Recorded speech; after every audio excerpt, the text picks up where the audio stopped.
Good morning, everyone. It's breezy here. It's a beautiful morning, though. I decided to hop on because you probably heard about the Ohio incident.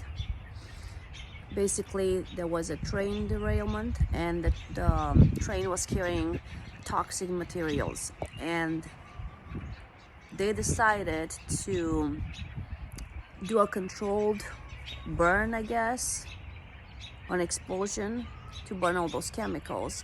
And what ended up happening was they basically, according to some people, created a worse incident than the one in Chernobyl.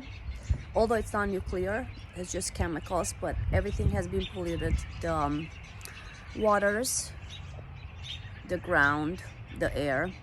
People are suffering, and there's barely any coverage in the media. The president definitely did not address it.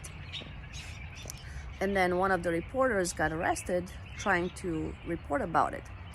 Makes you wonder why.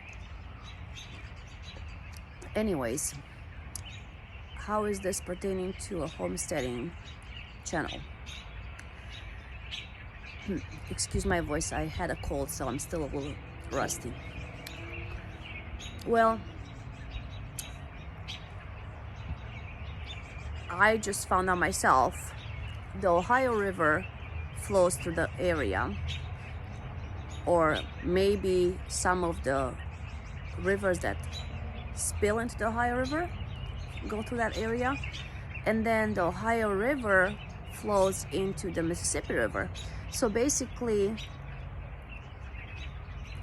it goes from the north to the south of the United States, and a lot of agricultural areas are right there. I guess they're estimating about 10% of the United States population is getting their food from that area. They say that the impact, the pollution will be about 100 miles radius around where the toxic spillage is, but that means also the river, right? So 100 miles to the east of the river and 100 miles to the west of the river. As the river flows, it's going to affect the grounds probably of that area. I don't know how long it's going to last. I mean, I don't know how long it stains the soil, but also it's in the water, so the fish will be affected. The pets, animals, whatever people have, the crops. So my advice would be, if you live in that area, to save some water, drinking water for your family, for your pets, animals. And also probably it's a good idea to go get some food for now, because I'm not sure how long that's going to stay in the soil and how it's going to affect people. There's a lot of carcinogens in those substances that spilled and were burned into the air, and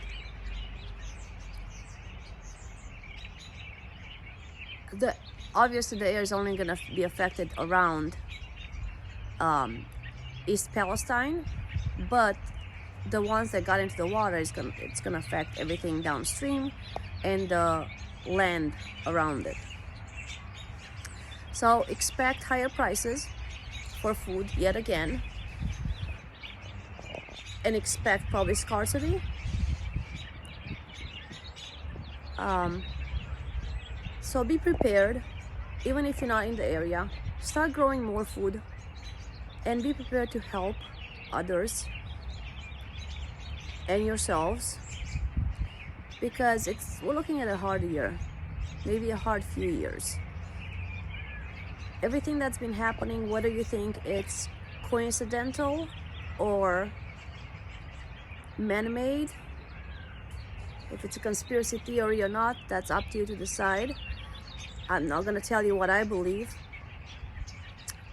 but it's not looking good for us out there. So if you are a homesteader, grow as much as you can. If you're not a homesteader yet, start learning how to grow your own food. Save some water if you're in the area. make sure you have enough, at least for a month. Again, it's not radioactive like it was at Chernobyl, but from what I read, obviously the water flows downstream and it's gonna clear up with time. From what I read, what happened at Chernobyl, it took a few weeks until it cleared, and the water was safe to drink or use for irrigation. So just take care of yourselves out there, take care of your loved ones, and think about those that are gonna be suffering. Maybe they will need our help later on. So grow as much as you can, have animals, be self-sufficient, because times are tough. See you later.